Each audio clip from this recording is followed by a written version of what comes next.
Yamado for Aquaba ADUMASA TV eso na dade Lumba ne wo ho echi ensensem first face no the kind of bremo echi mu say court no ye kono da bia na ye di nesnes ya ba sa no ananti ase no aye bibia wo ho nom ti afa na cross examination no ye di nyina aba awie a ye hwe animu se yakopon ya do mefiada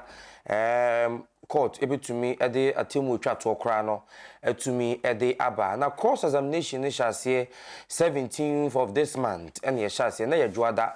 na court shase se ototo obia no na wadon sem no musu kwa rorem wahwe de wo obia mu na chese ohun kwa obefa so a obetumi ebu asem no de afa na cross examination no shase edi fima me Akosua Serwaa ya ono de dansini ma agina bi ebaye se o megina mu na onso ensem bia odobroni aloyafo wo ebisa no no mu emisa no na eno na ombusa nsem do bebre ya na odobroni lawyers ebusa maame bempoma se wafre odobroni akumada na odobroni enso nkofo ekire se wo mo recordings bi ekire se maame bempoma efre no akuma pen eno so no de won friend akuma pen enu ntiama omo de recording ya na eye ma me bempoma birthday recording ebaye ya na o version birthday o yes akumei yakopon birthday wishes ni bi no o de version na ono so eni agese akuma me so me da ase eni ade no de video na kire no ena ma me bempoma kire se eye ne birthday ena o de sa voice no send no kwampo no eye ni nua be ma da de Lumba na share ne se on fa sa recording na baya no onya de anko be sa recording no e de ama na fisi no oni ni twaka bia na yonko fa bia be ma na fa fon se wo frɛ na rehye no birthday ene no ekoda ye no achi na teacher Asafo Kantanka o historian na judge e kire se akoye se ayem pratwe na so na ewo made a ene teacher Kantanka emra mechiechiri mu sede akanfo efa so ana ye kaso bi okurani ana obi oba warefo a onche nipa a oye oba warefo ena teacher Kantanka enso cheche ni nyina mu ede ekire ye na wei ena court ebu so teacher Kantanka se obi ni obi te na one no ewu ema na se nipa no wonye ne ho ade a be ma no nua ba tumi frɛ saa ba no akuma na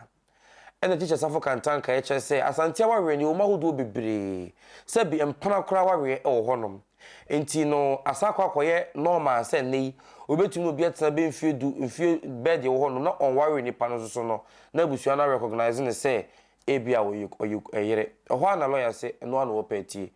ena empanifo ana court ema no edine de no esi honom ansa ena odobroni enso so lawyer for ombe tu dwa se copy anase document a eye Germany empanifo ede baaye nam maame Akosua Serwaa so ene de baaye no omo chese documents no eye fake enuntie nam so ema Germany omo ankasa omo na musini baako efi omo embassy baaye a ode documents ankasa efri Germany aban ho ede baaye omo stamp no bibia esi so eye correct ena afi so wo chese yesili ne kama DHL ena ede baaye a afi court ehwe no no hu se ampa document a maame Akosua Serwaa ede baaye no eye correct a obia agitu mu court dem wonom se enye forgery ana enye fake bi ena wonom ede aba enti obia eje no so etumi atumu ne no ena odobroni lawyers enso so begina dakam ema ono so yebetoto na no ena afi wo mu ebisa no se no dansefo ewo ho ehenefa ti adansefo nimu no ena wo kire se dade Lumba ni nua ba fosina fosu na danseni ena afi so Broni fita baako ya no yelo ye ni wa brochire enso so na danseni ena afi so no ankasa odobroni no ni sister ekuru enso so danseni enti na ye hwe ni mu senko mu nyina betumi aba na wo ma file omo nsem de aba na court tuma kenkan na enso so maame fosina fosu the document a was en nsem a wonim ana danse was en control de ba no ama sanso so na lawyer Broni no ono so ye danseni a wawe no so gina mu bie no ono so ama ne mom ni sister kunu no enko a na tumi baaye na ni sister kunu be gina da kem no na maame Akosua Serwaa lawyer kosi ebusa ne se atade abai na omo de aye froda no ena bema yi edi to dwa odi to dwa no na che se enye saa ena osa kire afekora wo mu eya awade afekora okoye na wo mu kodi animu ekoje awade no so wo mu koye no ehwehwe mu na che se ni nyina ntale afi pictures e kire se ya wari oba bia na pictures wo mu twitwa ye ne ade ni nyina so no saa pictures no so na omuhwe mu no photoshop ni bi no ya edit pictures no bi ena wo mu ede kire ye ntilo ya kusi de kire judge no ene Broni lawyer for so omo hwa de ni ye pass ade we picture ankasa anase photoshop afo mo hwe ye no na che se abu asan ede abo Broni ne lawyer na dance ni ya ode no eba ye no so abu ede abo no a omo che se ensema dance ni de ba ye ni nyina no omo ji tum ba bia enye yi na so eno no judge nya mbu aye ne de obi antumi enkasa ne mo lawyer kusi no ene ne nkofo kire se ni nyina no dance ni no wantumi ankire ne mpo no ma me fosina fosu se de no osi taachira na ko bia susu so betumi abegina Broni achi a wantumi afa dance bia ma no na ekire ye ne ne wo court ho adwene pa yi na so kakra otumi ade ba ya ode bedi ne ho dance so eno no na no achi ena busua panyini enso ebegina adakam ena yetoto busua panyini so ano na busua panyini ba ye no ena lo yakusi ebusa no nsem ena wobusa no say sabre no a na omo ekoje awade no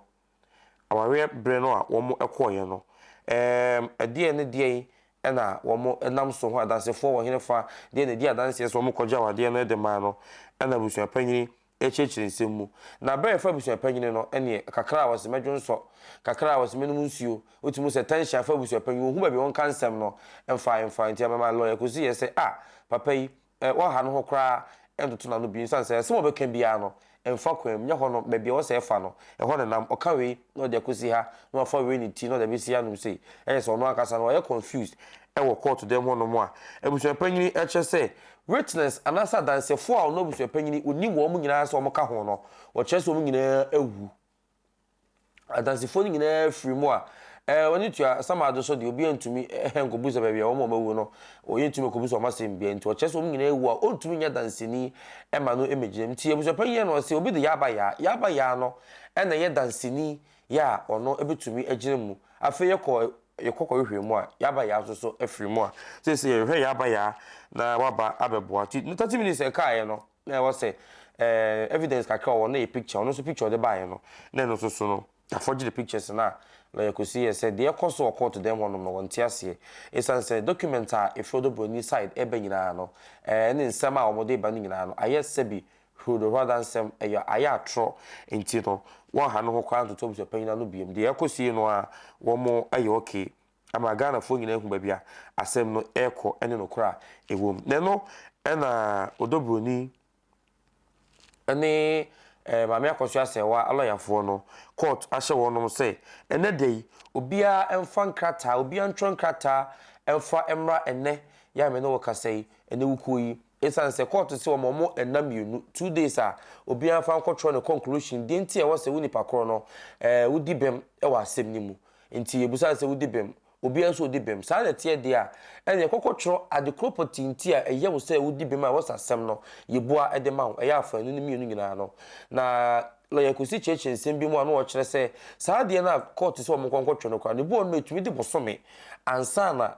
yetumi de sa documents no akọ enti na court ede na yawo ene wuku ene kina yawo na ato no se wo mo fa ntro no enti ene na court se wo mo etwera wo mo fa mra na process ni nyina no efi ne kina no ene nura ni nyina na court so ana judge temuafo no ede twera no asem nyina ede ato honom enti sa days mienu eye conclusion a obi etro ede a kire se onu ne dibem court lawyer say di enti na wo dibem to kotro na mo fa mra ne enti Broni lawyer for kotro di enti a wo dibem na afi so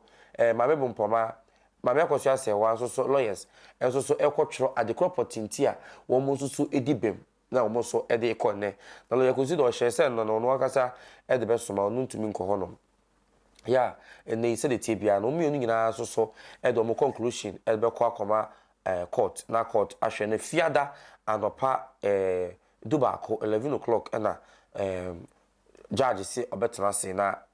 yaka final verdict na the chat to 7 nyina no wahwe abua e de afri honom nti enne ya aka ide judge tena se de adwendwo asem no hu yi no watro na no di sema obeka de akire nyina yakopon ya adoma efiada enti legal wives ene the side chicks association no wo mu nyina aye krada ye hwede susuan de bode hono ebefa eno nti ene ADUMASA TV yesuasi nkonwa se de course 17th no ebesi no ada ne nyina na de ho ama ne bo nyina etumi ebremo na ebeye dwo kurum hanom se ekoba se yebua asem ni wi a afana anko ya ama no se na kurum ha setena no ebesi akọ na ono so onim so hwere di kan na fa ama no so a se na ebesi akọ na court ho mpo ye pia bonten ye wi a se na ebesi akọ ede afa Lumba yi no aso ebeba so 13 December no ana se emba so efri se maami Akosua bempoma ede betu dwa ese ni nwa bema no ohia autopsy ade eku no ama afi ye wi achi kura no yesa pushi date no kwa ntama ye ko yiyi ni ade ema ye wi achi ne san ede ko 13 na ye shift de na watch side ede kan wona fi de wasase nkwala no school mu a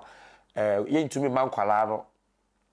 ye ntumi ye na abran kwala no ntumi mama me hu bi ya ono so se ye ntwen na kwala no makwan no ntumi ma yon papa ye ni bia ebi ko ke ka se abrochire anase school de ntumi gilete na ma baba ye na kwala no sa ko back se exam so kwa na omo tra ebi tumi de ato no ma twa ebi so de bi o se enya period a ebe bo kwala no na affect omo exam no baba ye wi no betumi akọ ene ade ono ko eche so do mu kompono ye tumi she date a ye nka nkyere no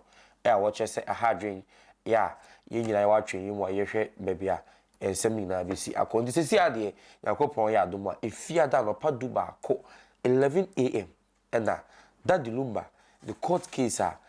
ma afanu mi nyina epre no ye de ho atemu nyina na court e de ho atemu nyina ebeba enti ye watwen ya ye twen medi that sembi ko fo adwen che to no mobuo ni de mra kasem se de misi ete court nkrata atro no ne ase no ena me de ba ye no nti bibia se temdi enim also tro dia now they are to education people with you so now so be to me now so they are to na bibia to me aye kama about the online on the JFD na chi echinchim na furuma e de ema yen mamu nyina mo ene sha enyado makram